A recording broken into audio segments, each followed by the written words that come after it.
Good evening. Welcome to the May 25th, 2021 regular meeting of the Gaston County Board of Commissioners.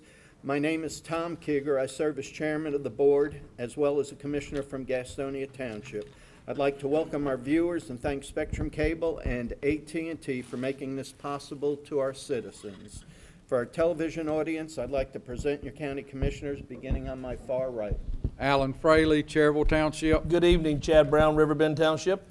Bob Hovis, Crowders Mountain Township. Kim Johnson, Gastonia Township. I'm Ronnie Worley, South Point Township. Excuse me. If you would all take a moment and join us for the invocation and then the Pledge of Allegiance led by Commissioner Hovis. Instead of the typical invocation, I thought, given the fact that we're on the cusp of Memorial Day weekend, I thought it'd be appropriate if we just had a few moments of silence and thought about those that gave the ultimate sacrifice for us to be able to live and keep the freedoms we have in this country.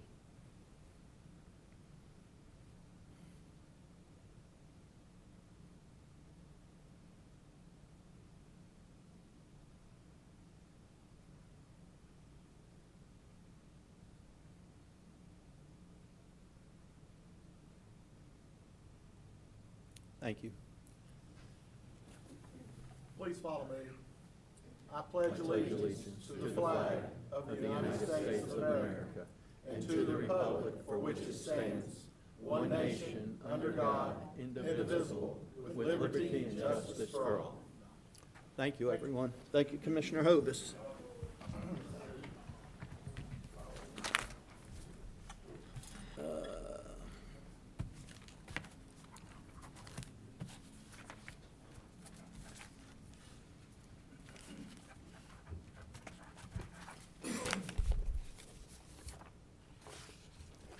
Deborah Jarman, are you here? Yes. Okay, will you join me at the podium, please? I will.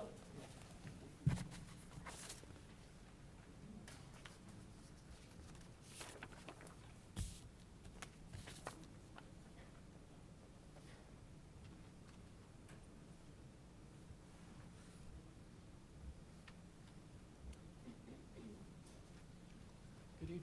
Good evening. Good to see you. Good to be seen. It's true, isn't it?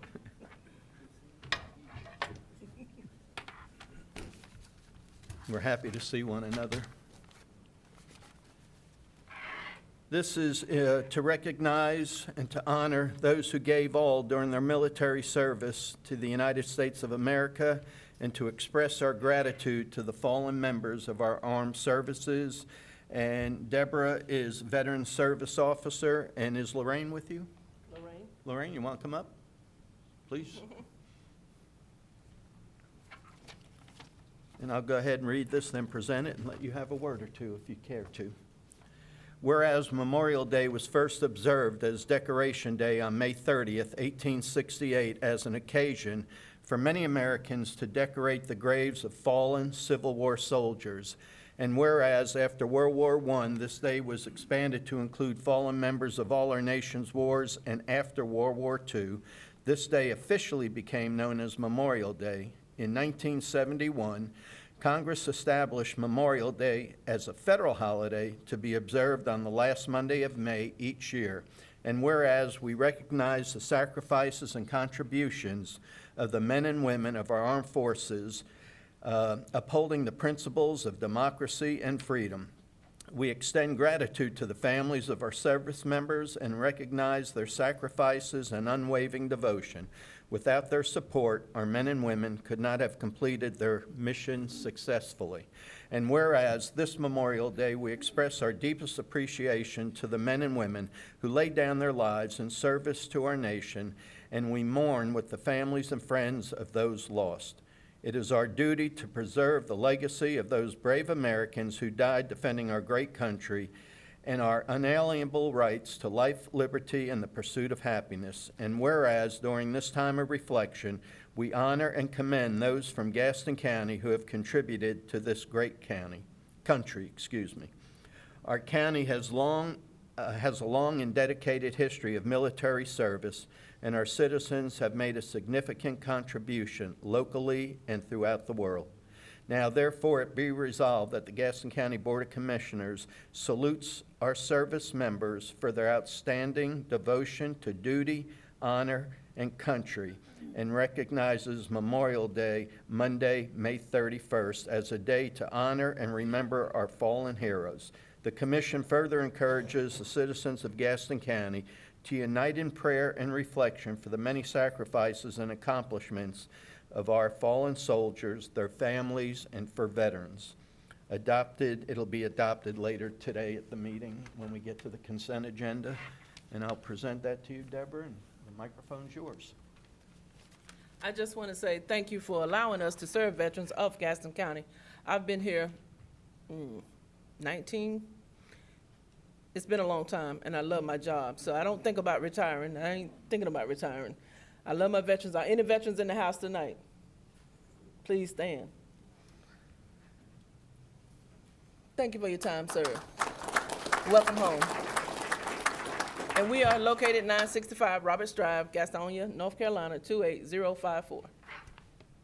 Thank you. That's it. That's it. Didn't hurt at all, did it?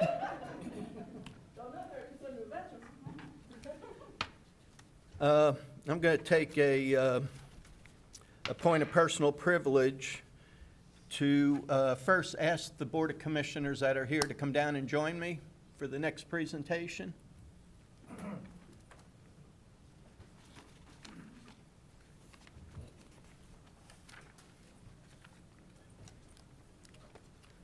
And at this time, I'd ask our clerk, Ms. Buff, if you would join us also. Oh, God, I can read her lips from here.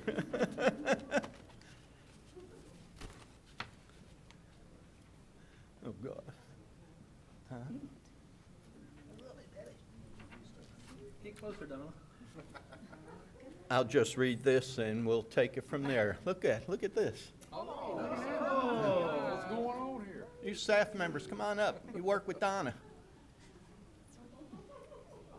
Robbie, push her closer to the front there. Don't let her run. Just don't let her run.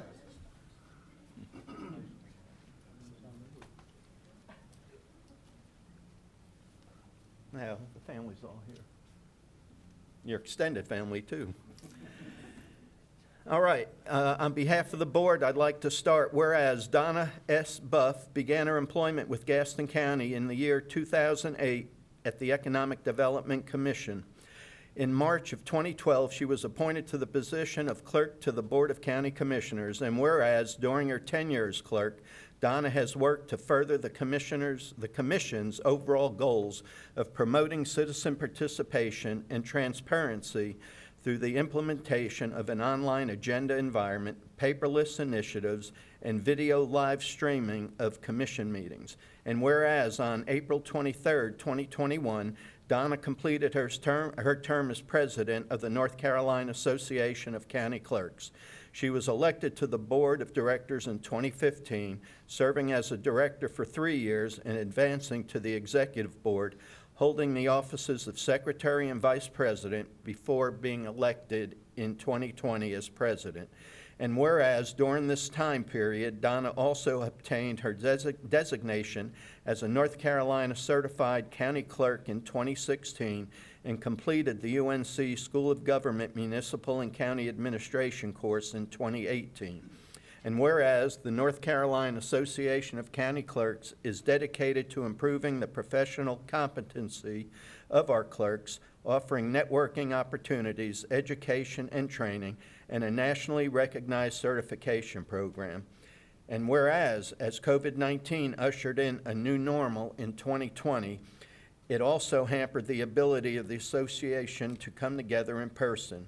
However, the board of directors were able to put together excellent educational programming for its members while ensuring the business of the association continued without interruptions. And whereas the board also experienced some extraordinary circumstances that required an overhaul of many of their practices involving banking, online registrations, website hosting, and virtual meetings and conference hosting. And whereas under her leadership, the executive committee held 12 meetings and made strides in several new initiatives, including a major revamp of the association's bylaws, a creation of the Communication Committee, and numerous other breakthroughs. Now therefore be it resolved that the Gaston County Board of Commissioners commends our clerk, Donna S. Buff, upon the completion of her term as president of the North Carolina Association of County Clerks, and further expresses its gratitude for her dedicated leadership during her service to this county, to the North Carolina Clerks Association, and to the clerks throughout the state. And this too will be adopted later this evening. And Ms. Buff, if you want to say a word or two.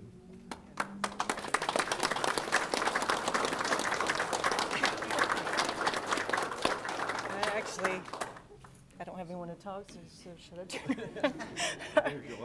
Yeah. Oh my goodness, I don't know what to say actually, other than thank you so much. Commissioners, Chairman, I don't know how I could have done it if you hadn't have supported me. And you've always encouraged me to take on whatever endeavor I've seemed to get myself into. And so you've always encouraged me and been there, and I couldn't have done it this year. It was a rough year. COVID was just a crazy year for everybody. I think you guys obviously could speak to that. You take on something new. If I'd have known several years ago when I joined the board that I would be the president during a pandemic, I may have ran the other way, but it was actually really rewarding. We did get a lot done, and I'll be on there one more year as the immediate past president, so we got some more work to do. But I had a great board. They were really supportive behind me the whole time, and they will continue to do good work. And I was just privileged and honored to get to do the work of that association. They're phenomenal. They're such a great resource for clerks across the state. So again, I was honored and privileged. And I couldn't have done it, obviously, without the help of a lot of people. I don't know if there they are. My deputies, Angela, Elizabeth, Stacy, Marcella, they really kept my head on straight during the whole time. And then, of course, my family, they always have had my back and have always supported me and, you know, been there for me and put up with me, which is not an easy task. So I do appreciate, and I'm grateful for everyone. I just feel really privileged, and this recognition means a lot. So thank you all so much.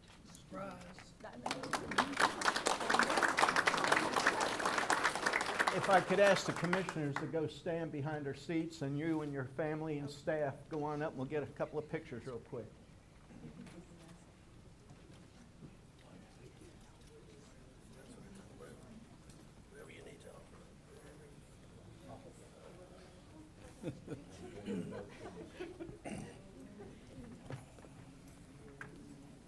Hey, how you doing? All right, good to see you.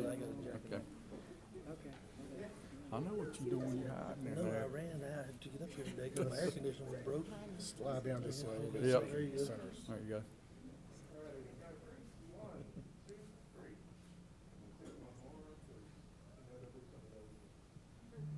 So much prettier than Tracy's. Adam, would you email those to us? We didn't have anybody ready to go down. Okay. Good time. I sure is. Fun. Hey, good luck. Have a safe trip home.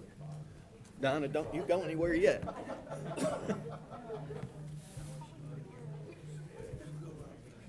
Well, we should have arranged for her to leave and let the deputies take over. Actually, Donna, would anybody be able to, Angela or somebody be able to step in and do this, and you leave with your family? Well, it's not about your feelings. Can somebody step up and do it right now? Let's get a motion and a second. Whichever one of them draws the short straw gets the second.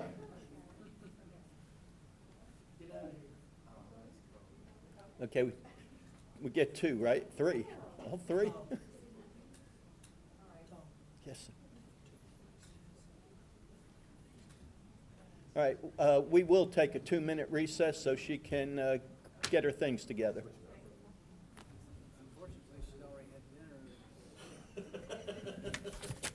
I bet half of it's back there.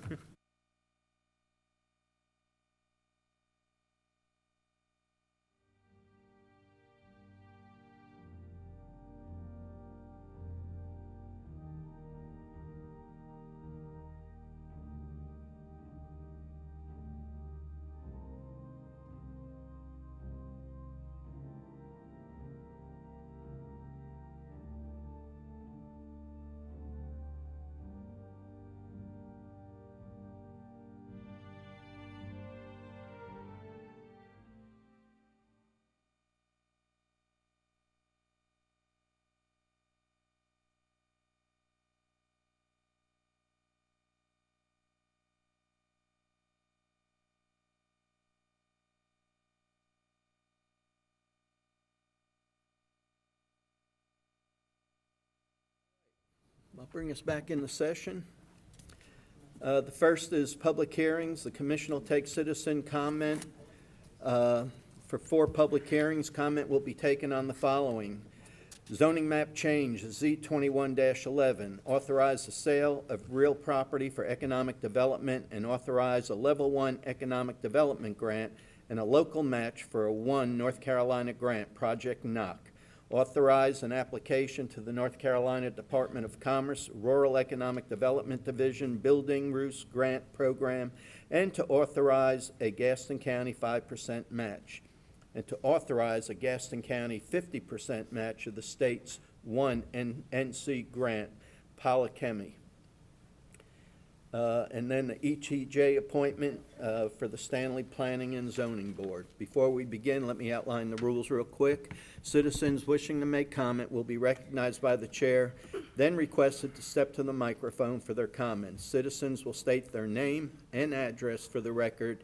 Comments are limited to 3 minutes. All questions shall be directed to the chair for response.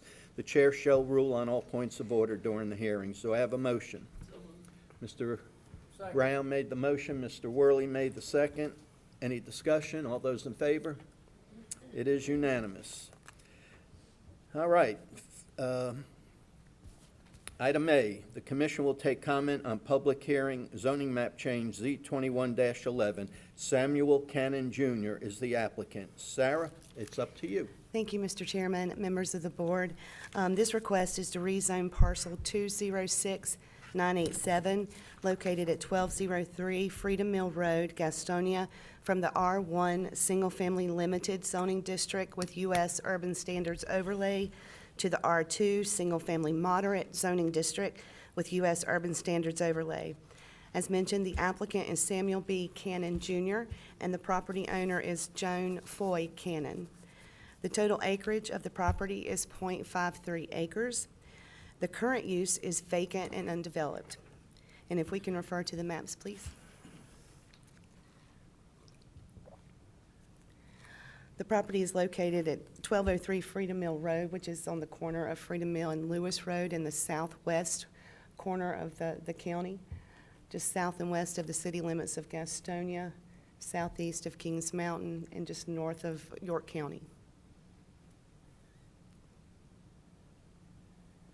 This is an aerial view of the property. The subject parcel is highlighted in blue. Surrounding parcels are residential in nature with single-family site-built homes.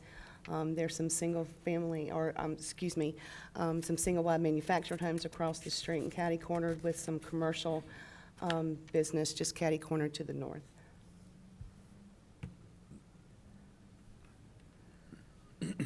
The zoning map is reflective of the R1 Single-Family Limited Zoning District, as well as C3 General Commercial. And if we zoom out just a little bit, it stays consistent with the R1 Single Family Limited with the Urban Standards Overlay. There is some R2 Single Family Moderate within close proximity to the south and east, as well as to the south and west of the subject site. This is a map of the property owners who were notified for the purpose of public hearing, and a listing of those property owners. Staff's review of the application finds it to be consistent with the comprehensive land use plan as presented. The planning board met on May 10th, and after discussion, they voted 6-3 in favor of recommending approval to the board.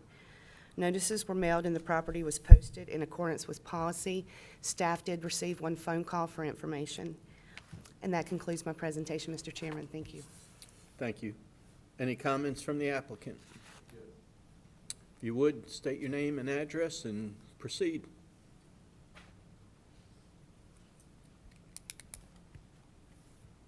Good evening. Good evening. Thank you for allowing me to do this. My name is Samuel Cannon, Jr. The property is owned by my mother. She's lived there ever since the house was built. She is a widow, and we are asking you to rezone this so that my sister can put a double-wide manufactured home on this property and be near my mother. So it is a win for them and for my mother, and also for me to have my sister nearby, and we're asking you to allow us to do this, and we really appreciate your consideration. All right, thank you. Any other citizens wanting to make comment? Yes, sir. If you would, state your name and address, please. My name's Clarence Rom, 5454 Lewis Road. I'm against changing the zone on that lot. That lot is in a house development, and to me, that's spot zoning to change just one lot. That's not all I have to say. My mind just kind of went blank on me, but. Well, regather your thoughts if you need to. You still have a couple minutes. But that is a housing development, that lot is. And that Dan Mullinax had a house there years ago, and the county condemned it. Also, I have a property on 531 Queensbury Drive. It's got a house on it built probably around 1890, and my son wanted to tear it down and put a double wide in there, and we were told that if there's ever been a house there, that a house has to go back, a stick house. And that's, you need to be consistent in these zonings, and spot zoning should never be allowed.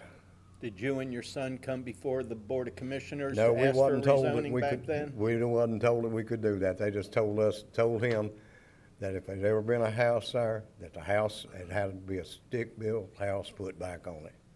Well, I don't know who told them that, but I remember I was on the board back then when the house was condemned that you spoke of. Yeah. But anyhow, if that's it, I appreciate your comments. Yeah. Questions from the board? Mr. Worley. Thank you, Mr. Chairman. I direct this to either Mr. Cannon or Sarah.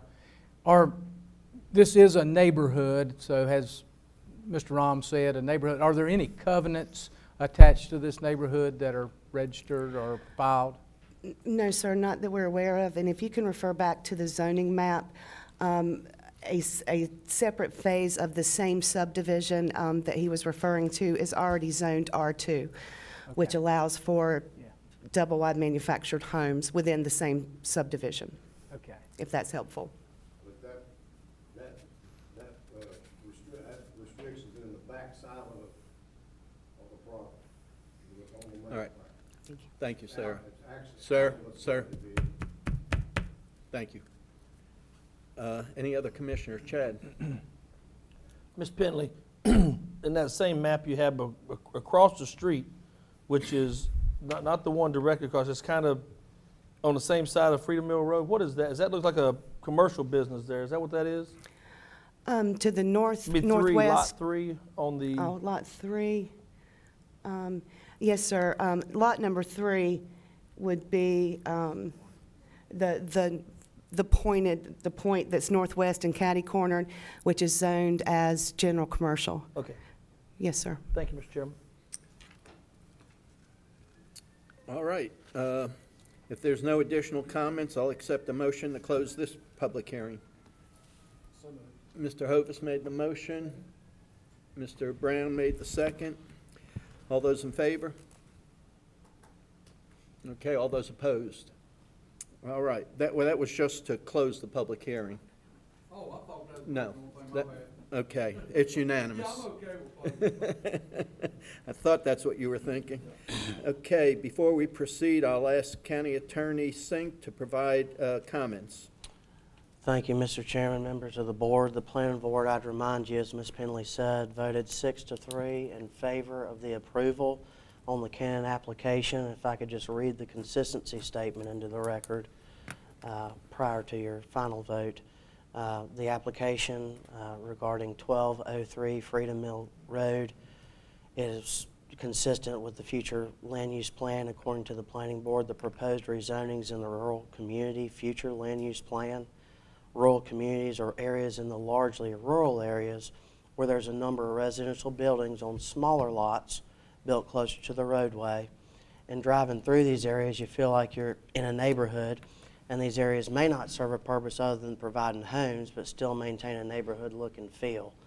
So the use going from R1 to R2 will allow the subject parcel to continue as residential use in nature, which is consistent with the rural community designation and is in harmony with other residential uses in the immediate vicinity. All right. Is there a motion to accept the planning board's recommendation? I'll make the motion, just to have a vote in a second. Mr. Hovis?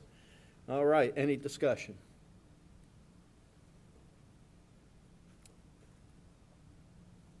All right, all those in favor of the zoning board's recommendation? All those opposed? All right, it's almost unanimous, -1. Item B, the commission will take comment on public hearing to authorize the sale of real property for economic development, to authorize a Level 1 economic development grant and a local match for a 1 NC grant project knock. Mr. Hicks is at the podium, so take it away. Thank you, Mr. Chairman. I'm excited to be here tonight to talk about another project that was located in Apple Creek. I think our investment out there is going to pay off real well. And it's been extremely well received by the marketplace. We have a European machine tool manufacturer that would like to come to the park and buy around 12.8 acres. And if I can refer to the map on the screen, this is a representation of what the final build out of the building could look like. They're going to start with 80,000 square feet, and the site can accommodate 120,000. So it allows them to come here and have future growth. They're going to commit to investing in the building and into new wages. The building itself will be around $7 million. We think the total investment will be somewhere in the neighborhood of $11 million over time. They're going to commit to 31 jobs that pay an average of $51,000 a year. I'll remind you that our county average is 42, so we have $9,000 above the county average. 51,000 is also above all but 6 counties in the state of North Carolina. So if you were to take those 31 jobs and take them to every county in North Carolina, there are only 93. It'd be above all 93. There's 6 above them. So the intent is to come to you tonight to gain your approval for the sale. We would then subdivide the site and sell it to them and hopefully have this executed sometime in the next couple months. And I'll be glad to answer any questions you may have. Any citizen wishing to make comment?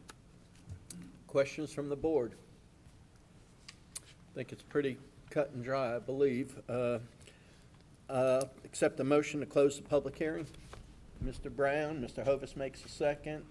Any discussion? All those in favor? All right. Is there a motion to approve? Motion to approve the grant. Mr. Worley made the motion. Commissioner Brown made the second. Any discussion? All those in favor? It is unanimous. Thank you, Mr. Hicks. Item C, the commission will take comment on public hearing to authorize an application to the North Carolina Department of Commerce Rural Economic Development Division Building Reuse Grant Program and to authorize a Gaston County 5% match, to authorize a Gaston County 50% match of the state's 1 NC grant, Polychemy.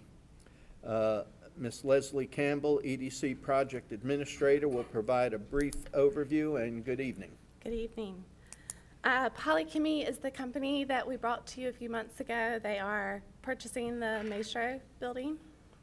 So the building reuse grant, they have applied for a $175,000 grant with the state. Our match would be $8,750, and then the 1 NC is the $75,000 grant and 50% match of that, and it comes out of their grant that we've approved. Okay. Any citizen wishing to make comment? Questions from the board? Motion to close the public hearing. Mr. Brown made the motion. Mr. Hovis made the second. Any discussion? All those in favor? All right, now I'll accept the motion to approve. Mr. Hovis made the motion. Commissioner Johnson made the second. All those in favor? All right, easy does it, cowboys and cowgirls. All right, it was unanimous. See, hop along, Casty. Item D, the commission will take citizen comment concerning applications submitted before the public hearing for 1 ETJ appointment to the Town of Stanley Planning and Zoning Board. The Stanley Town Council has recommended the appointment of Alicia Summy as the ETJ member to the Stanley Planning and Zoning Board. Well, that's your city, so. Are the- motion, Mr. I'll second. Okay, hold on one second. Are there any other additional applications from the clerk's office? Okay. Any comments or questions from the commission? If no, I will close this public hearing. Do I have a motion and a second to appoint Ms. Summy to the Stanley Planning Board? Mr. Hovis made the motion. Commissioner Brown made the second. Any discussion? All those in favor? It is unanimous. Thank you. Felt like I just went through a race, NASCAR race. Now we need to vote on her. No, that, we don't have to close that one. That was just an appointment. Oh, We're done with that one. We're done with that one. Thank you, though. Well, we can redo it if you want. Thank you, and that concludes tonight's public hearings. Are there any revisions to the business agenda or any items that need to be pulled from the consent agenda? Commissioner Johnson. I would like to pull item Z from the consent agenda due to a conflict of interest for me to vote on that item. Okay, that's item Z on the consent agenda, which is to accept food service proposal and contract submitted by Kimball's Food and Designs. And that's involved with the Sheriff's Department. Any other changes, revisions? Mr. Worley, yes, sir. Yes, Mr. Chairman, I would like to make a motion to add the clerk's commendation proclamation to the agenda, to the consent agenda. Be fine. Yeah, anybody have an issue with that? Okay, it's added as Angela, it would be AC.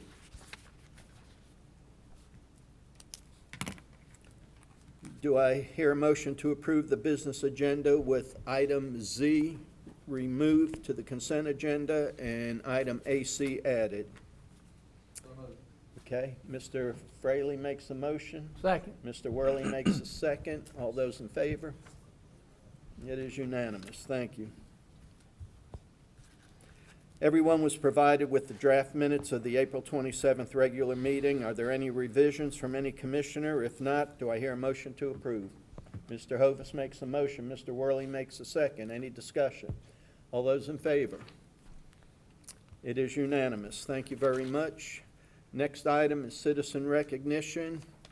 And I would just add very briefly that in the consent agenda, the board approved proposals for the decorum of our meetings, which were particularly geared towards recent months' citizen recognition. We believe that some people have gotten out of line, have addressed the board inappropriately and disrespectfully, used objectionable language. So it's in the consent agenda if anybody wants to look at that again, but we read it into the record at our last meeting.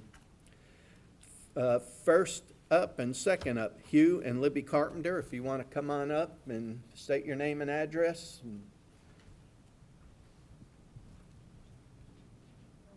Sure. I don't care which one ever wants to speak first.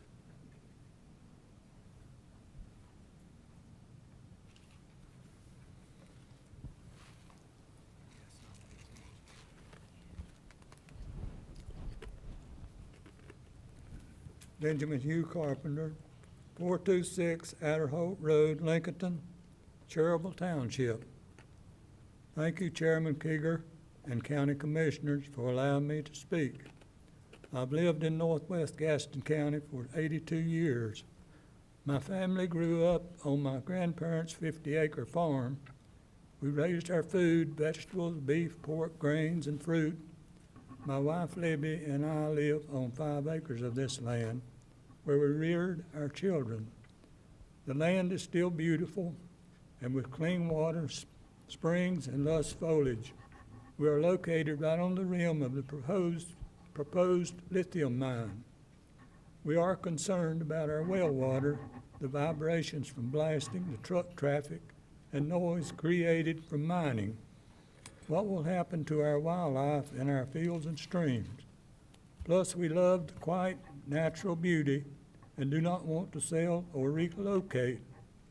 We understand they cannot construct a mine without a Gaston County land rezoning permit. I know you care about the future of Gaston County and don't want us to be left with a pile of rocks. Therefore, please vote no for rezoning. Thank you for all you do for the citizens of this great county. Thank you, Mr. Carpenter. Next. Elizabeth Libby Carpenter, 426 Adderholt Road, Lincolnton, Cherville Township. Thank you, Chairman Keeger and the commissioners. We appreciate all that you do for us and for our county, and I know that you have our best interest at heart. I can tell from this meeting so far, it's the first one that we've attended, it's just a sampling of how you give your time and energy, and this is just the meeting. I'm sure you have so much more that you do. But I'm here also to express my concern about the proposed lithium mine in northwest Gaston County, and I can tell you a little in detail more than Hugh that it's practically in our front yard. We're 2,000 feet from the proposed mine, and we've lived here for 50 years, and it's just really, it's not just for us. I'm concerned for the county, especially about the environment, but I just felt led to say a little something I didn't have written down about how much this means to us because it's history. You see, I was a carpenter and married a carpenter, and we didn't know we were third cousins once removed then in 1963, but after we found out and got interested in genealogy and history, we're history buffs, we realized that the land we were living on it's our ancestors' plantation. We are living on Frederick Carpenter's plantation and the small town of Carpenter. And this was back in the late early 1800s. But the rich history is that the ancestor, Christian Zimmerman, signed the Trine Resolves. Also, there's just a lot of other historical places on this proposed property for the lithium and cemeteries. I'm very concerned about our ancestors' family cemeteries. We have someone here tonight, raise your hand if you can, and his daughter who live right there, and they've cleaned this beautiful cemetery for Frederick Carpenter, and there's 16 people buried there, but it's so special, and it's on their property, and they have done beautifully, cleaned it, and we don't want it to be destroyed. And there are other cemeteries. Beaver Dam Cemetery is one that are just really close to this property. But let me run back, and you can tell me if I overuse my time. But I did want to say that was just some things I thought of while I was sitting here. As Hugh said, we're concerned about the drinking water, and I just wanted to tell you, if you ever get a chance to drive on Adderholt Road in northwest Gaston County, I wish you could and see the rolling hills, and it's just beautiful. And the deer and the turkey are abundant, and some Ma'am, people. I have to stay consistent for everybody. That's okay. I knew I would. I always do. I said all I needed to say. Thank you. We appreciate those deer and turkeys especially. That's it for the public hearing, the citizen recognition, excuse me. Do I hear a motion to approve the consent agenda with items Z, as in zebra, pulled? Mr. Brown made the motion, Mr. Worley made the second. Any discussion? All those in favor? Thank you. It is unanimous.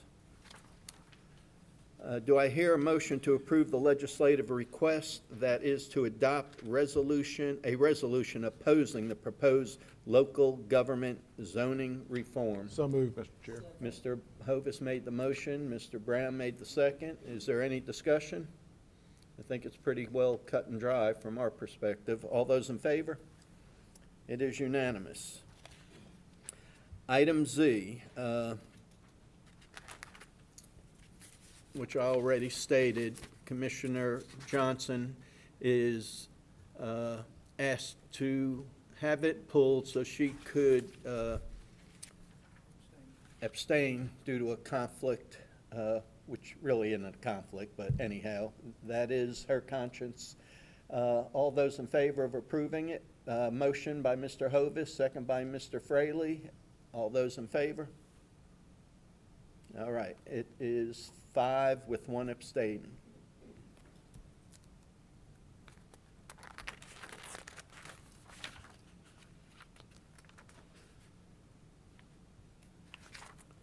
Appointments, Mr. Fraley, do you have any? Yes, I do, Mr. Chairman. I got 3, all of them are reappointments. One to Personnel Advisory Board, Jason Raines.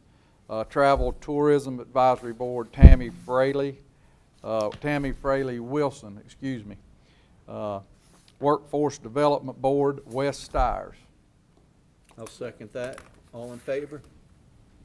It's unanimous. Mr. Brown? Thank you, Mr. Chairman. I have 2 applications received, one for the Gaston County Board of Adjustments, Gaston County Housing Board, application for Lucas Shires. Also, Sarah Local Planning application for Mr. Robert Sapp. I have a Parks and Recreation Advisory Board reappointment for Ms. Kathy Eisenhower, Workforce Development reappointment for Mr. Steve Eaton, Workforce Development reappointment for Brian Hugg, and Workforce Development for Jane Harris. I'll second those, Mr. Chair. Okay, second by Commissioner Hovis. All those in favor? It is unanimous. Thank you. Mr. Hovis, please. Thank you, Mr. Chair. I have one reappointment to the Gaston Community Action Board of Trustees, a new applicant replacing one who's rotated off, and Ms. Cindy Martin. Second. Okay, second by Commissioner Brown. All those in favor? Thank you. It is unanimous also. Commissioner Johnson. No appointments at this time. All right, Commissioner Worley. Thank you, Mr. Chairman. I have one for the Travel and Tourism Advisory Board, and it's an application from Mr. Gerald. I believe it's Gerald. It says Gerard here, but I'm pretty sure it's Gerald. It says Gerard. He goes by Jerry nevertheless. Gerard Durkee. And Mr. Durkee has applied for that vacant position, and I would make that as a motion. Second. Second by Commissioner Hovis. All those in favor? It is unanimous, and I have one to appoint Vivian Eichelberger to the Council on Aging. Second. Second by Commissioner Hovis. All those in favor? All right, we do not have any full board appointments. We have one we're looking for, the Quality of Natural Resource, somebody representing agriculture, farming, something of that nature. If anybody listening would be interested, if you're in that field of work. And is there any commissioner that would like to serve on the Farmers Market Advisory Board at this time? If not, maybe think about it and let me know. All right. I take that as move on to the next item. Reports, Mr. Fraley. None this evening, Mr. Chairman. Mr. Brown. Thank you, Mr. Chairman. Just want to give a big shout out to Travel and Tourism. Brandon, they hosted the Red Bull Challenge this last weekend over at Poston Park. Knocked it out of the park. 2 to 3, I think 3 days, 4 days of just outrageous excitement over there. If you haven't been over to see that on the pump track, but those people did an outstanding job. So just wanted to commend them and say that we were there. Thank you. Mr. Hovis. I have none at this time, Mr. Chair. Ms. Johnson. No reports. And Mr. Worley. No such report tonight. Okay. At this time, we'll switch over to the county manager, who we haven't heard from tonight, and she's going to give us an update on the county proposed budget.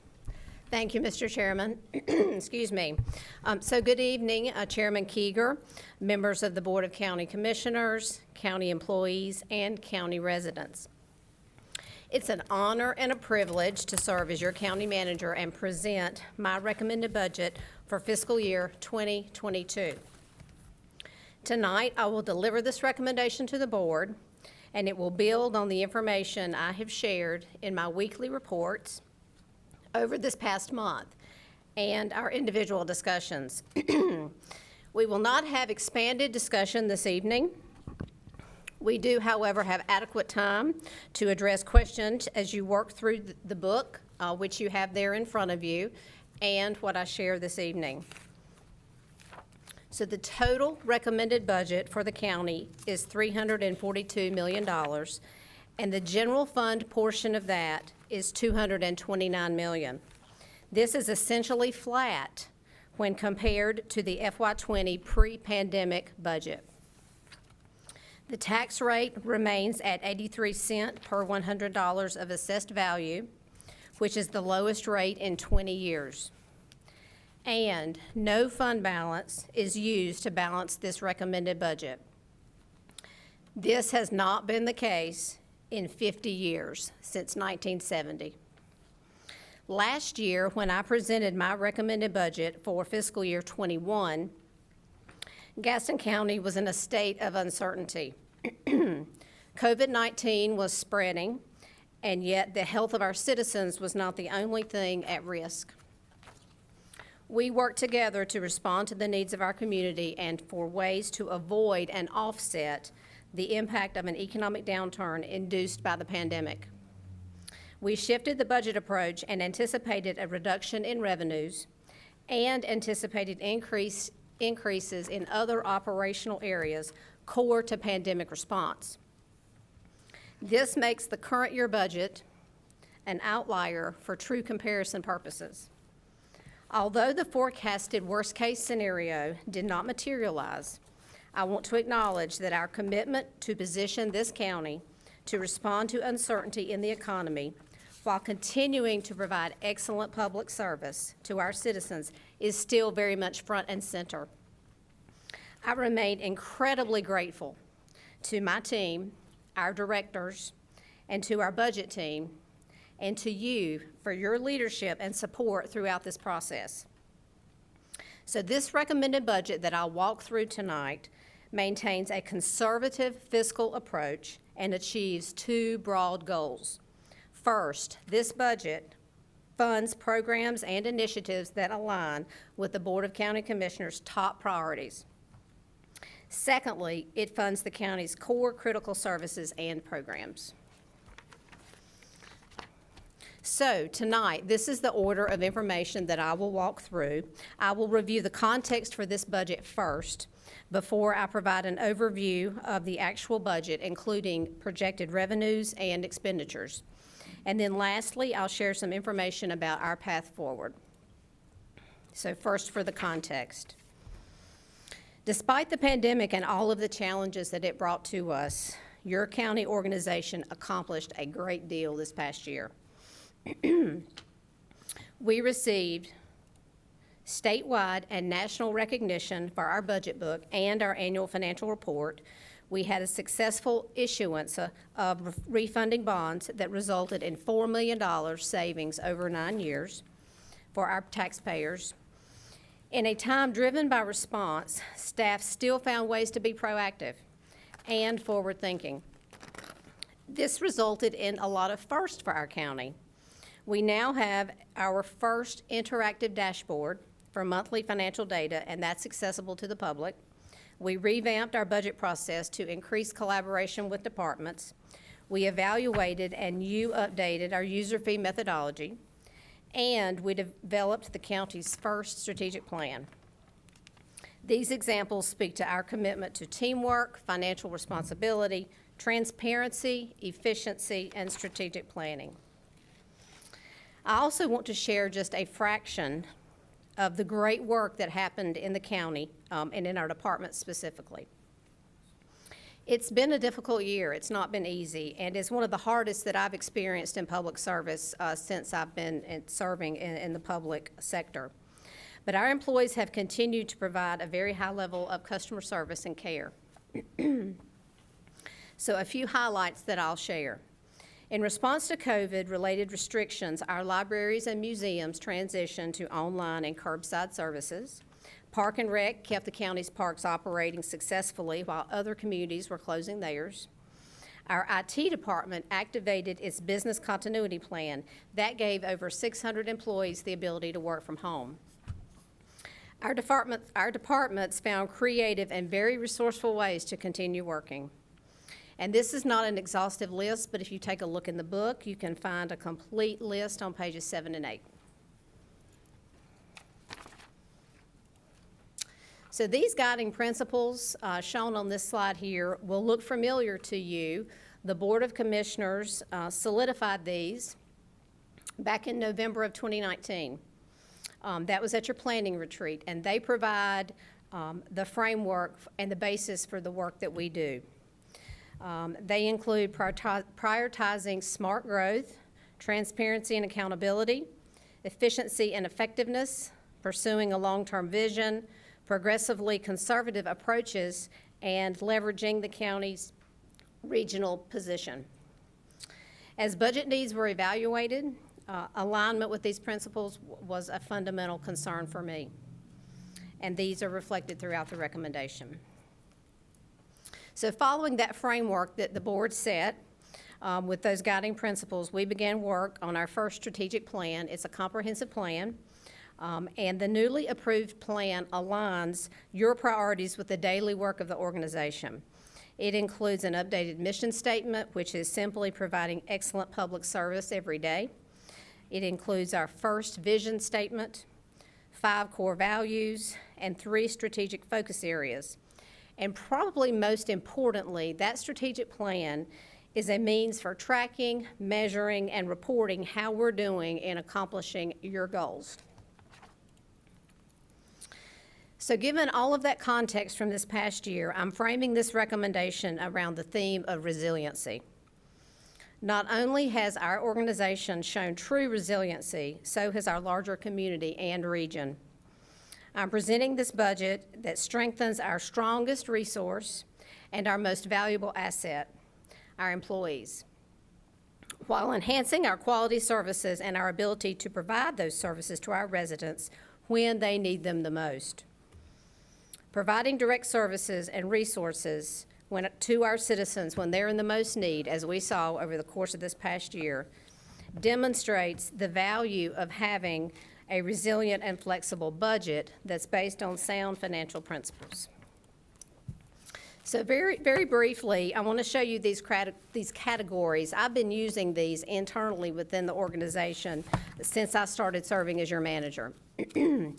And resiliency, in my perspective, does not just apply to the way that we provide our services. It applies to the budget process and our long-term financial viability. And the years that we've had here in Gaston of relying on fund balance to balance the budget and subsidizing other areas with general fund dollars instead of stabilizing various revenues has caused our fund balance to decline steadily. As we work to correct this historical structural imbalance, we must continue to evaluate revenue sources with financial viability front of mind. This prepares the county to weather economic uncertainty moving forward. So now I want to spend some time on fund balance, and you've got some numbers on this slide. So as I said earlier, this budget, for the first time in over 50 years, is balanced without the use of general fund balance. As you can see from the slide, total fund balance has been steadily decreasing since FY15. The total fund balance has decreased 29% from FY15 to FY20. During that same time, total expenditures and transfers out increased by 25%. Per the Local Government Commission, available fund balance must be at least 8%. The county is currently at 18%. Government units with AAA bond ratings typically have at least 30%. Unassigned fund balance is essentially the county's cash on hand, and it is available for any purpose.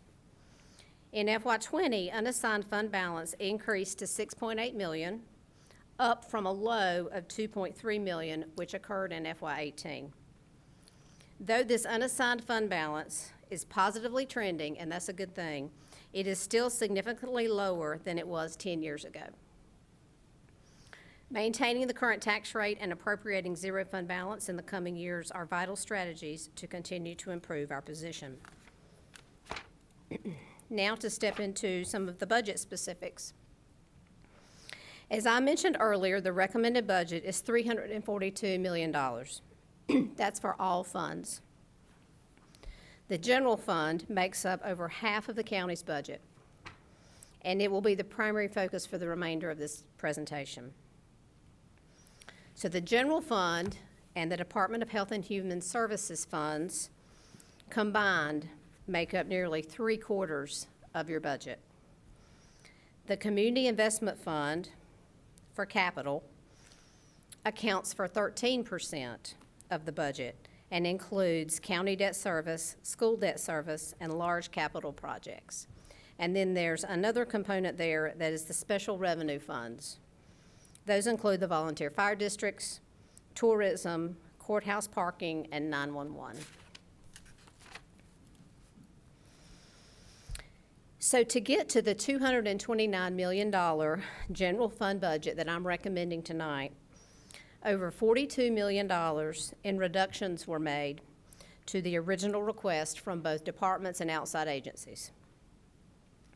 Though this is a 3% increase from the current year adopted budget, it's a 0% increase from the previous year, the FY20 pre-pandemic budget.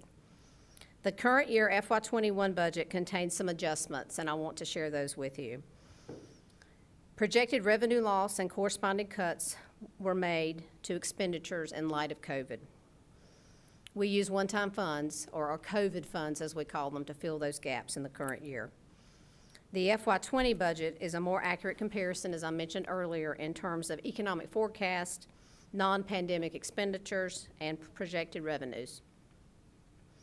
The 3% increase over the current year is related to the ongoing implementation of merit pay, introduction of a 401k, which I'll talk more about later, addition of positions to address workload from growth and auditor recommendations for internal controls, restoration of training budgets that were cut due to the pandemic, rising general liability insurance cost, essential device replacements for public safety, and anticipated implementation of a compensation study that you all approved previously. These items are critical for recruitment and retention, which I'll talk more about later, and we're finding every day that this is especially true for the areas of public safety, gyms, and DSS. I am extremely proud of our staff's commitment to fiscal responsibility and efficiency, and this budget is a testament to those efforts. As I've mentioned, this budget includes the zero fund balance appropriation, and that's a goal that we all talked about and set last year during the budget process. And it's also recommended by our financial advisors, the LGC, the credit rating agencies as well, because that lowers our borrowing cost in the future. So I touched on fund balance a bit earlier, but this slide shows the strides that we've made toward correcting our structural imbalance. And specifically, it looks at the last 5 years. We were able to cut that fund balance appropriation by 58% following the revaluation in 2019, even with a decrease in the tax rate that year. The following year, which was my first budget process as your county manager, that appropriation decreased by another $2 million. And instead of relying on fund balance to balance the budget, we are taking steps to stabilize that revenue, and that makes us more resilient. So now let's talk more in detail about the revenue. This chart shows the sources for the revenue in the general fund budget. Property and sales taxes, when you put those together and combine them, they make up nearly 90% of our general fund revenue. Property taxes are the county's most stable revenue source. They account for about 3/4 of the general fund revenue. Sales tax is more volatile, of course, especially than property taxes, and it is the county's second largest revenue source. The third largest then is fees, licenses, and permits at $17.7 million. So you see here some information on property tax projections. The projection is based on a total assessed value of $20.6 billion. And this is approximately a 3% increase in value from the previous year. The tax rate is held flat at 83 cents per $100 in assessed value, and we calculate this revenue based on a collection rate of 98.5%. Currently, 1 cent on the property tax rate generates approximately $2 million in revenue for the county. Using the $144,000 median home value from the 2019 American Community Survey, each cent represents $14 annually on the tax rate. So the county is extremely fortunate that the worst-case scenario that we carefully planned for during the last budget process did not come to fruition. Now that we've seen the worst that the pandemic brought with it and the accompanying economic downturn, staff is confident keeping our sales tax projections in line with both regional data and growth projections. So this chart reflects the general fund portion only for sales tax. In addition to the $31.3 million, which is illustrated on this chart, $19 million in sales tax revenue is budgeted for in the CIF, or for capital and debt. So an evaluation of our fee and permit structure and user fees is this next piece of information, and that's something that was on my work plan when I laid out my budget to you this time last year. And I'm really pleased with the progress that we've made, and the recommended budget incorporates that updated fee methodology. You guys took a look at it and approved it earlier in March, and then you actually voted tonight for that new methodology. User fees, of course, are not as stable as property tax, but the new methodology helps us steady those revenue sources. This chart reflects only the general fund portion again. It does not include fees in other self-sustaining funds like building services and solid waste. FY21 reflects only the revenue that we collected through March, but you can see some of the impacts from COVID for both 20 and 21. Some of the general fund departments that were most impacted in terms of those decreases were gyms because of ambulance fees, park and rec for recreation fees that declined, and natural resources for grading permits. So now I'd like to talk some about expenditures. This chart breaks down that $229 million general fund recommendation by function.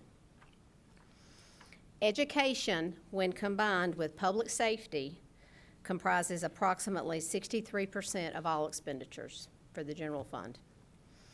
As you can see, education alone is about 1/3, and a breakdown of the costs are going to be shown later in another slide. But this includes operating allocations for both Gaston County Schools and Gaston College. Though capital allocations and debt service are budgeted as a part of the Community Investment Fund, they are supported by the general fund through transfers. Sales tax and lottery fund revenue offset the education-related cost, as you know, but the county's general fund makes up the difference. The general government component makes up about 18% of the general fund budget, and that's the departments that service all funds in the county. So that's finance, that's my office, that's budget, human resources, and legal. If you take public safety alone, it's another 1/3 of total general fund expenditures. And then finally, human services, that component includes the Hope Survivor Network, which is our Family Justice Center, the Shelter, and the Child Advocacy Center, Veteran Services, and the county share of Public Health and Social Services. And then last but not least, other includes the remaining, such as the EDC, Natural Resources, the libraries, Park and Rec, and Forestry.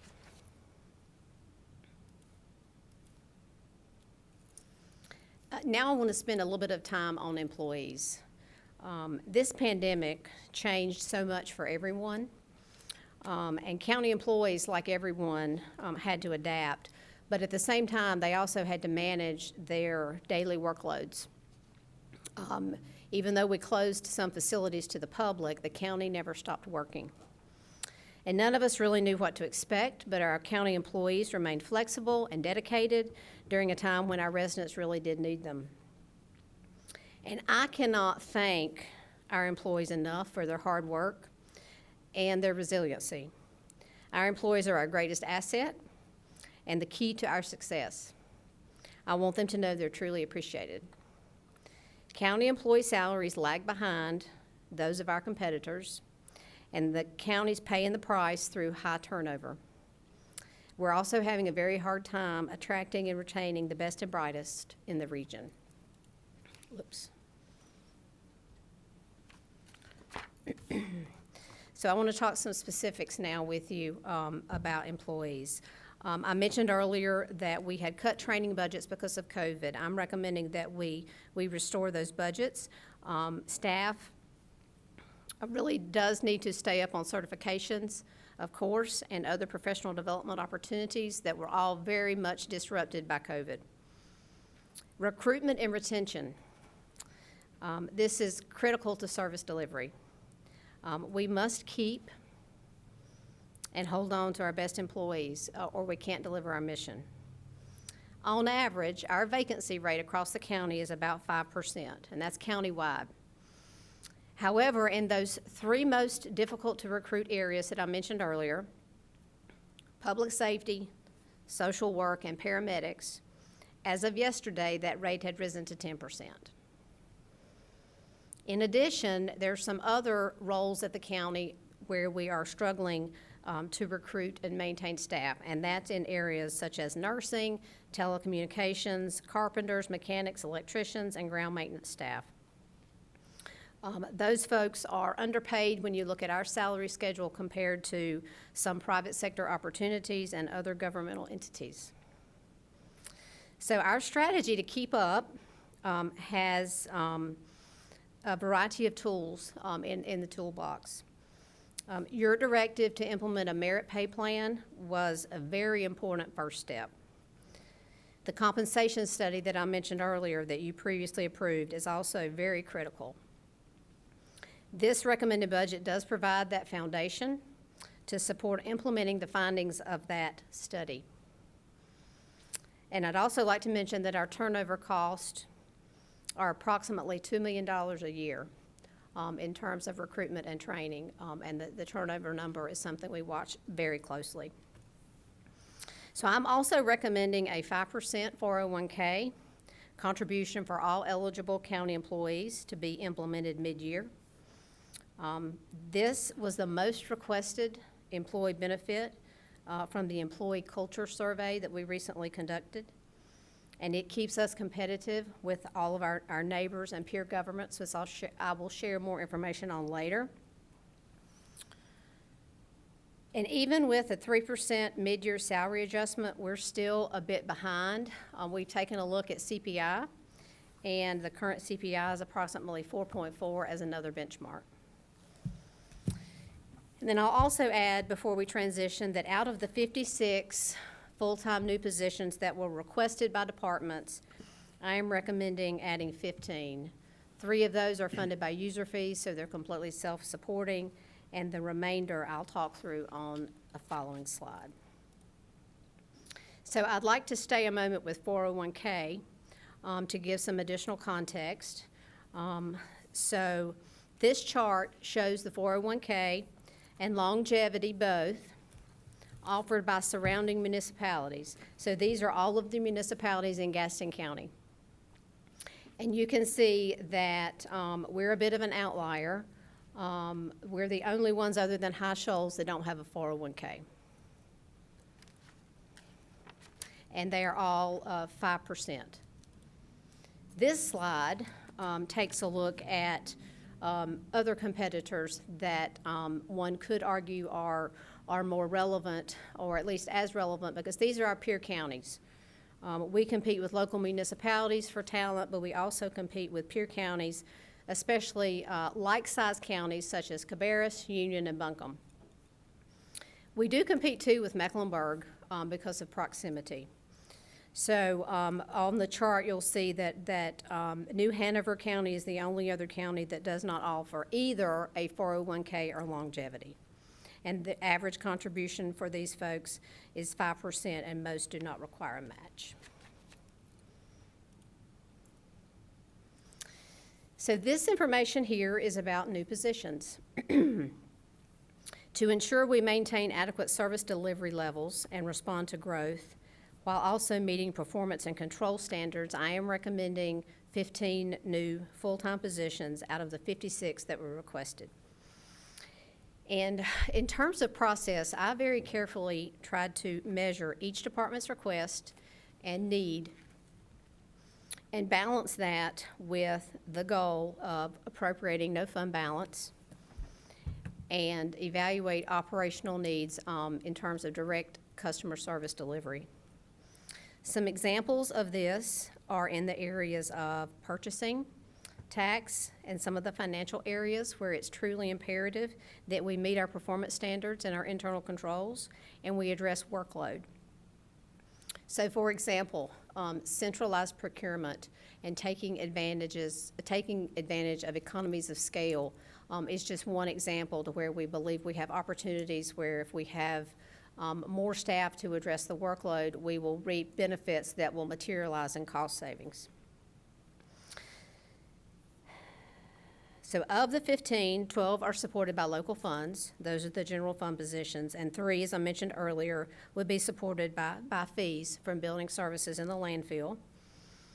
Last year's significantly reduced budget because of COVID included no new positions. And a hiring freeze was put in place for non-essential positions because of the pandemic. Positions being recommended are those that represent those areas that are identified for workload, as I mentioned earlier, and where we could potentially have organizational vulnerabilities. And I'd also like to mention that no new positions are in the recommendation for gyms, DSS, or public safety. And that's because our current vacancy levels are such that we must address that first. We are having such a difficult time hiring people for the positions that we have. So that will be our intentional focus. So, improving operations. A countywide effort to increase community outreach also embodies this budget. Our departments have implemented innovative collaborative programs, and they'll continue to do so in the current year. We have numerous examples of this kind of work, and we're using data to bring about transformational change. And I want to highlight just a few. I was concerned this morning about leaving someone out, but I did just select 3 to talk through with you this evening. Those 3 include our recovery court, our library DSS Pathfinders program, and our vaccination efforts. So county police, I'll start with recovery court, is partnering with the court system to create a way for some individuals who've been arrested for drug offenses to enter structured drug treatment, gain tools to sustain recovery, and obtain employment. This program is off and running and doing exceptionally well. The second that I'll highlight is our Library DSS Pathfinders program, and this is a true collaboration. It's a 2-year career development program, and it's designed to help the transition of foster youth who are aging out of the system. They can enter the workforce or an education path, but starting at age 17, youth in Pathfinders are eligible for a part-time paid position at the library here in Gaston County. And last, but certainly not least, is our vaccination effort, and I know you all received a tremendous amount of positive feedback about that collaboration. Many were involved in this success story, but public health, emergency management, and gyms especially. The teamwork and top-notch service delivery was exceptional. I'll transition now to the capital budget. And I'm recommending just over $12 million in major capital projects for FY22. The recommendation includes a mix of maintenance projects that have been deferred over the last few years, as well as some new initiatives. Deferred maintenance projects will largely be caught up over the course of the next year, and that's a wonderful thing. We're really working to get that list down. FY22 also represents the completion of all of our ADA improvements to county facilities, also another significant milestone.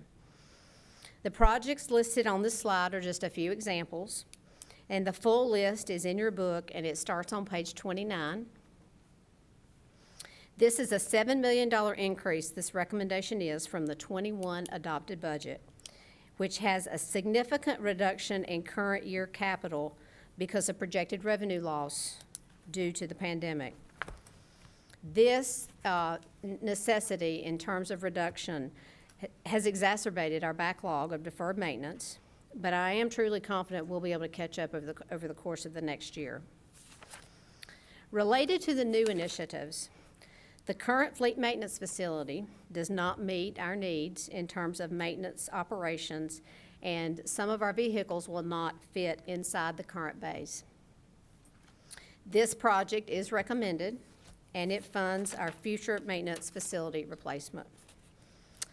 Next is the purchase of an empty bank building that will allow the tax department to continue to operate in a customer-friendly and convenient manner, which also allows them to socially distant and be much more accessible to some portions of the community who prefer the drive-through. The feedback on the current drive-through and the temporary facility we're in now has been extremely positive. And lastly, the county, in partnership with the Conservation Fund, has the option to acquire 557 acres. That would be a purchase from Duke Ventures, and we would preserve this land. This is not buildable land, if you're familiar with the area, and the cost would largely be covered by grants. The intention is for Park and Rec to put trails and craft an overall site and use plan that benefits the community and preserves the natural beauty of the land. And my last comment related to capital is to share with you that we are working on a full-fledged capital improvement plan that will be developed in time for next year's recommendation and the process that we'll go through leading up to recommendation. Since January of 21, staff has worked to develop that planning process for capital, and that process will use data to inform those decisions. We're also developing a CIP framework that will build upon our established financial policies so that we ensure consistency across all of our capital projects. I'll transition now to schools. This chart, schools and Gaston College, I should say. This chart shows the recommended allocations for both Gaston County Schools and Gaston College, and I've included the previous 2 fiscal years for reference. My recommendation is to fund Gaston County Schools' $51.5 million operating request, and this is $1.7 million in increase in their operating allocation. That increase covers state-mandated benefit increases for locally funded positions, some operating expense inflation for items such as fuel, and teacher supplements to help keep us competitive. The capital for the schools is non-debt funded maintenance items that are not COVID fund eligible. There are some exclusions on the capital side from the other funding, and those are included here. We are, as you know, planning for the next issuance of school bonds. That will occur in FY22. And we've spent a lot of time this past year focusing on our communication and collaboration with the school system. We've made significant progress, and I feel very good about our working relationship with the schools and how that is evolving and how that will serve us as we work on the bond issuance. Transitioning to Gaston College, my recommendation is to fund $5.6 million of their operating request. This is a $42,000 increase and covers the utility and maintenance costs for the new vet tech facility. I'm also recommending that the county fulfill all of our debt service obligations and hold the capital allocations flat I'll share a bit more about the college's capital in just a moment. So a bit more detail about debt service. This graph shows you the 5-year history of the county's debt service obligations, and it's broken out by county debt and school debt. Debt service obligations for FY22 are totaling $30.9 million. Of this, 23 is for school-related, as you can see, and 7.9 is for general county debt. The obligations for general county debt appear to be increasing, but that's due to the budgeting of vehicle loan payments in the county's debt service fund instead of in the general fund as we've done in the past. So we are showing that in a different way. That's a process improvement that causes it to look that way. It's a part of the overall CIF strategy. Without shifting those vehicle loan payments, the county debt service would have been down in '22 due to the savings from the 2020 refunding that I mentioned earlier and older debt falling off. Funds are also included for professional services in anticipation of the issuance of school bonds in '22. This would not impact the '22 budget otherwise because the first debt payment that we will have on the school bonds will not be due until FY23, the next budget year. Decisions related to the debt issuances and capital allocations are being made in consultation with our financial advisor to make sure that everything is in alignment with your new CIF structure. Okay, I'm wrapping up. I know I've been talking for a bit. So the next two slides include examples of reductions that were made or requests that were not recommended to get us to a balanced, conservative budget that I'm sharing with you tonight. For the operating budget, this includes positions and small building repairs, and we will revisit these every year as a part of our process. So a bit more about the schools and the college in terms of the unfunded portion. Both requested additional funds for annual maintenance needs. The schools requested $6.5 million, and I'm only recommending $1.2 million. The county and school staff, as I mentioned earlier, we meet monthly to talk about their spend and plan together. That communication will continue, and we'll ensure we're all on the same page. Gaston College requested $1.3 million, and I've recommended approximately $700,000. The college has nearly $2 million in old funds or previously appropriated funds dating back to 2017 that they can utilize for capital. So we're going to work with them, much like we've been doing with the school system, to ensure they spend those appropriations first. And I've had conversations with the college about that plan, and I feel good about that.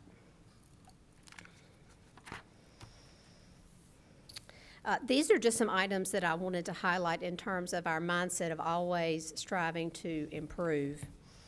I'm really pleased with our progress and wanted you all to know that I believe we are on a path toward a AAA rating for our bonds because we're intensifying our focus on financial best practices. We're gearing up for that bond issuance with the schools. We're focusing on rolling out that more robust capital planning process, and we're emphasizing strategic planning in everything that we do. So similar to last year, I've included a list of future work that will be carried out over the course of the next fiscal year. The budget process always uncovers opportunities for more evaluation. That's how we continue to improve and how we make better decisions. And I will unpack this list with you all as we move into the new year to confirm alignment with your priorities. I will not read this list to you, but I will point out a few items. Well, I'll read the list to you because I don't want to leave anyone out.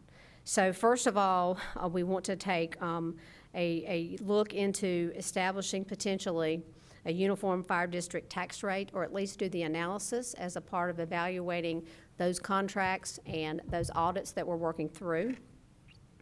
The library service delivery evaluation is next on the list. That's something I've been talking about with our new library director since she arrived. Park facilities and field evaluations relative to opportunities at Dallas Park. Hourly minimum pay analysis and looking at some of our our lowest paid employees. Stormwater and erosion services, or establishing a one-stop shop. We've already started on that. That came out of one of your previous meetings, and that work's already underway. Looking at pay-go versus debt for the annual school and college capital allocations. This has to do with getting out of the practice of using debt funds to do maintenance work that should be potentially budgeted elsewhere. Public safety campus evaluation, something that we've had on the radar, which also involves emergency management and gyms. And then employee access and use of health services, and that relates to the current services provided by Contegra and how our employees access health care and how that is framed as a benefit for reduced cost. So unpacking that a bit. So the next steps in the budget process are listed here. The budget and all related documents will be available to the staff and the public online or in person at the County Administration Building or the Public Library at the main library site.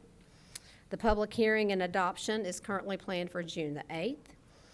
And in closing, as you dig into the budget book, you know we're available to answer questions, provide additional details and information, and have the dialogue that you all need to carefully consider the recommendation.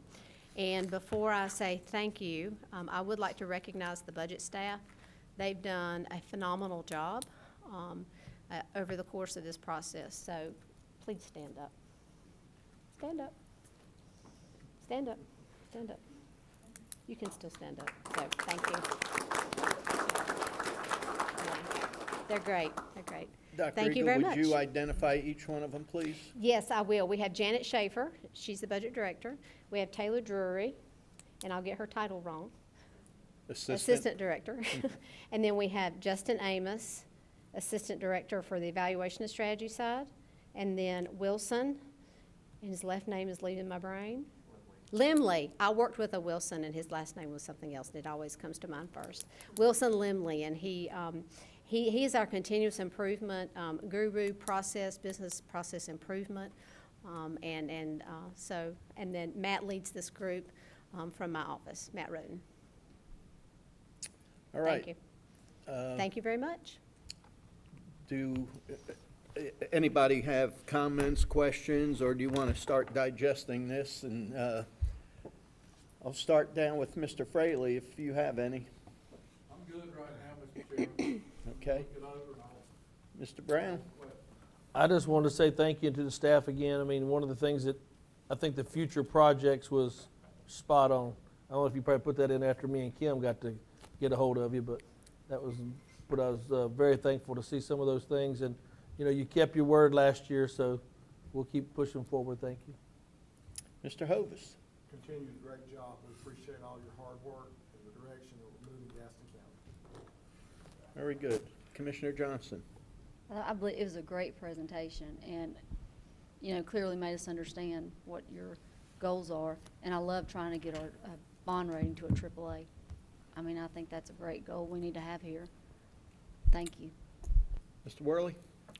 Thank you, Mr. Chairman. I'd just like to say thank you to all those involved with preparing the budget. Thank you, Dr. Eagle. And got some reading to do, but it certainly looks like that this is the direction that the board has desired, and will continue to move forward. So thank y'all for all the hard work. Appreciate it.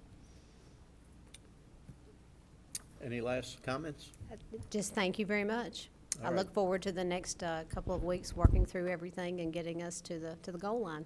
Thank you. Well, I'm sure we'll all be receiving more phone calls and emails from folks out there.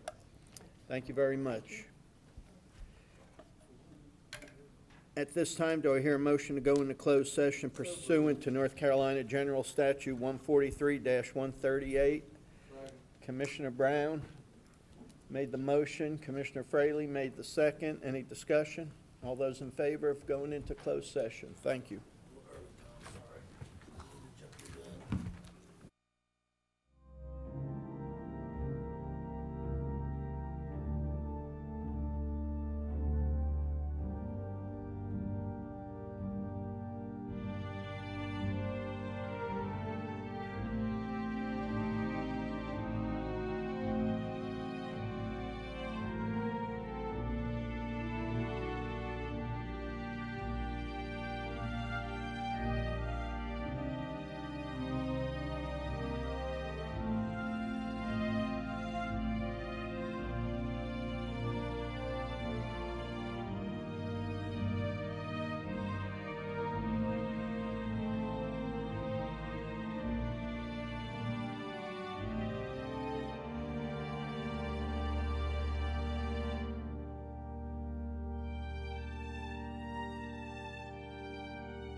I hear a motion to return to open session.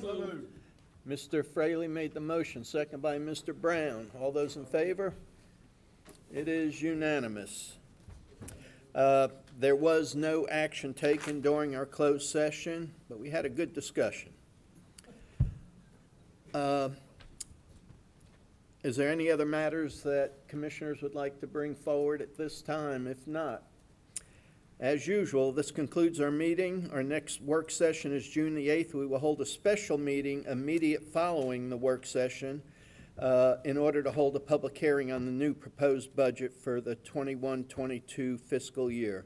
Citizen comment will be welcome. Our next regular meeting is June 22nd, right here in the courtroom. Thank you for watching. If you have questions or comments, please telephone our clerk, Donna Buff, at 704-866-3196. Let me finish. Do I have a motion to close the meeting? Mr. Hovis, thank you very much. Mr. Chair, and we want to thank Ms. Angela for being voluntold to stay. Is there a second? Commissioner Johnson makes a second. All those in favor? We are... we haven't finished all those in favor. All those in favor? Okay. All those against? All right. Welcome to stay. Yeah. We're out.